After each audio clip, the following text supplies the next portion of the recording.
All right. I am here with Laura Brewer.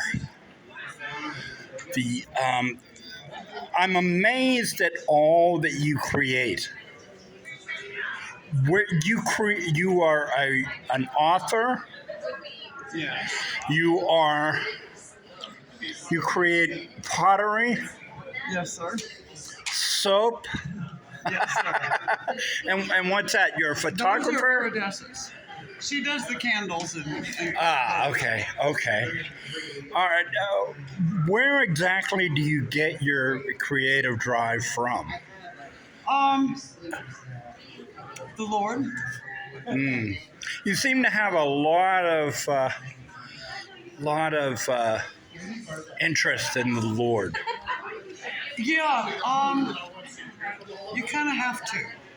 Especially by the time you get to be my age, I've seen enough over the years that I've kind of learned where we really have to depend on and where our inspiration really comes from. Okay, and is he manifested? She manifested? It manifested in your creations?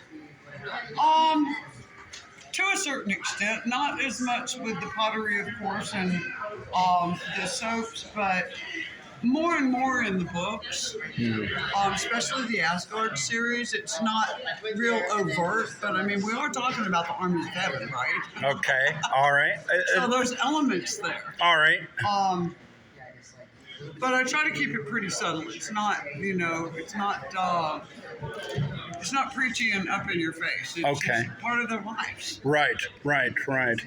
And you're self-published, you said? Yes, sir. You publish yourself? Fantastic. And you have series of books, I see. Yes, sir. Okay. The Talmanor series is complete. I've got the first two in the Asgard Awakening series. I'm working on the third one now. Okay. All right. And how would you can you classify in a word or two what you write? Your fiction? Teamwork. Teamwork. And strong bonds. Teamwork. Okay. So you're it's more family than it is, say, romance. Well, there's more romance in that, but it's geared towards becoming family. It's not. There's nothing explicit in it. Yeah. Well, no. Yeah. Right.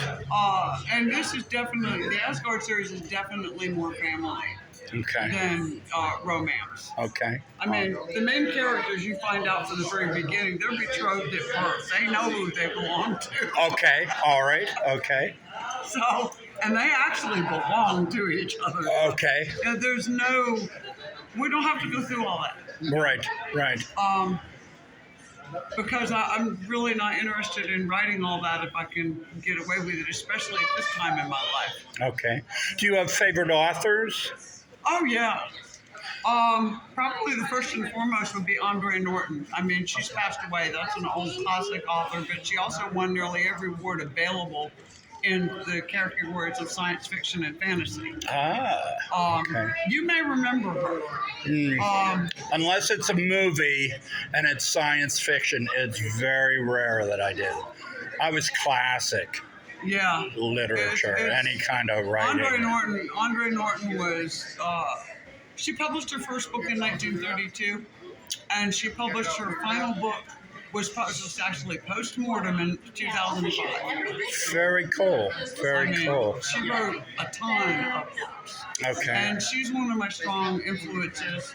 Tom Clancy, strictly for being able to tie in and write things on an epic level where you're tying in strong characters and people and whatever the theme is of the book, but you're also doing that and not leaving out military and politics and the culture of where you are. Okay. And that's true in both the space opera and it's carrying over into the Asgard series as well. Okay.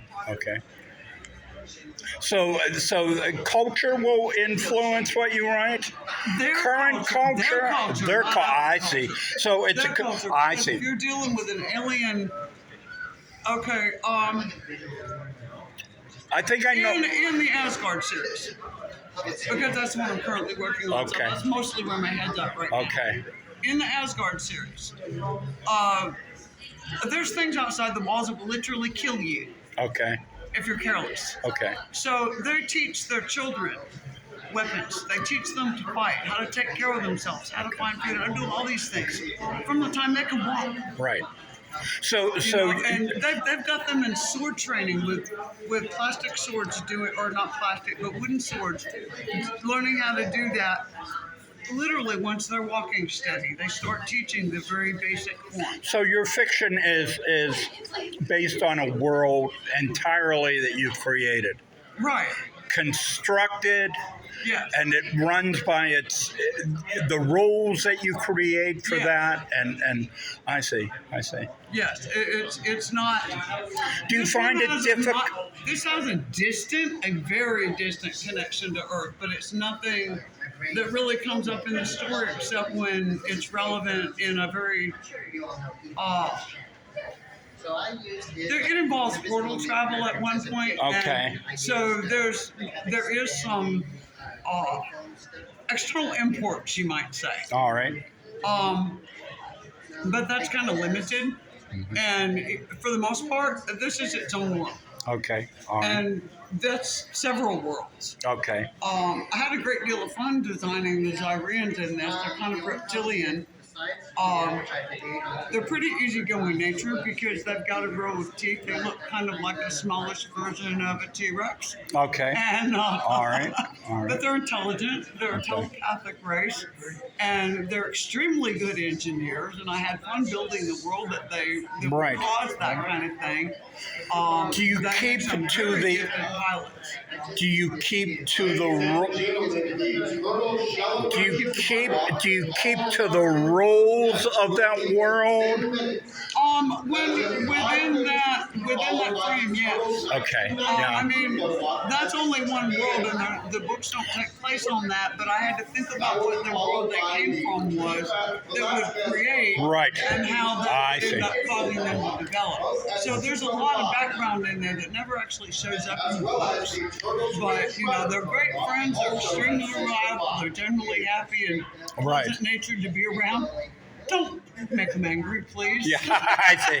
Okay. All right. Okay. Now, of your talents here, in literature, ceramics, you got soap. What came first for you? Well, I've been writing a little bit for a very long time, but as far as actually doing anything in real serious production was with the pottery.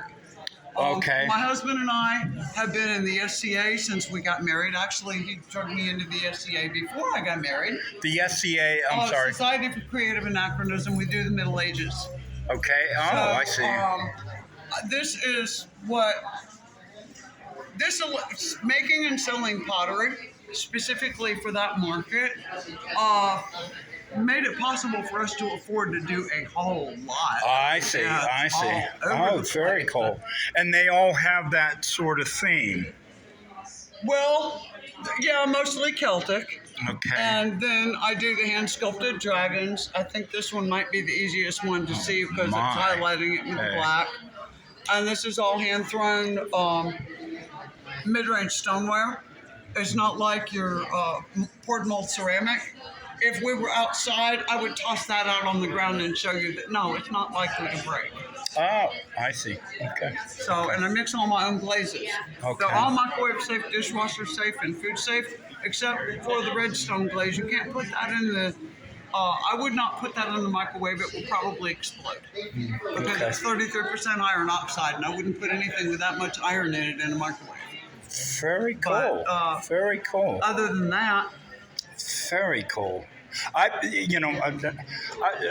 new at this, but I've never seen, even like at a farmer's market or any fair trade shows, an artist with such a variety Well, of creations here. I think it's cool. I think it's my dad was, he could do anything. I mean, he grew up during the Depression on a farm in Mississippi. okay. You know? All right. Well, you kind of have to do everything. Second of 13 children. Okay. He learned how to do almost everything, but he was also a minister and a scholar and a school teacher. And if something got broke, he could fix it, and it didn't matter if it was a car or life. Right. You know, he would do his best to fix it. Where in Mississippi, if I can ask? Mm-hmm. Where in Mississippi? Oh, we live out in the boonies in the middle of nowhere, outside of Hamilton, which is a really small town between Tupelo and Columbus. Oh, okay. My, that's fantastic. That's fantastic. Laura, thank you. Thank you so much. I really appreciate this. You're welcome. I'm learning a lot today as I go from booth to booth, and it's amazing the creativity that is all over this place. You know, and in so many ways, you know, very nice to see. And for an old man like me, it's inspiring. Yeah. You know, I ain't done yet. That's one of the reasons I got this much done. Yeah. I'm getting old. Yeah, I've seen a lot of things. I've learned a lot of things over the years. Yeah. And just kind of, okay, this is what I want to do now. I see. Okay. So as you learn something, you. And I started making the soaps because I'm allergic to almost everything on the market. So. Okay. So nice. All right.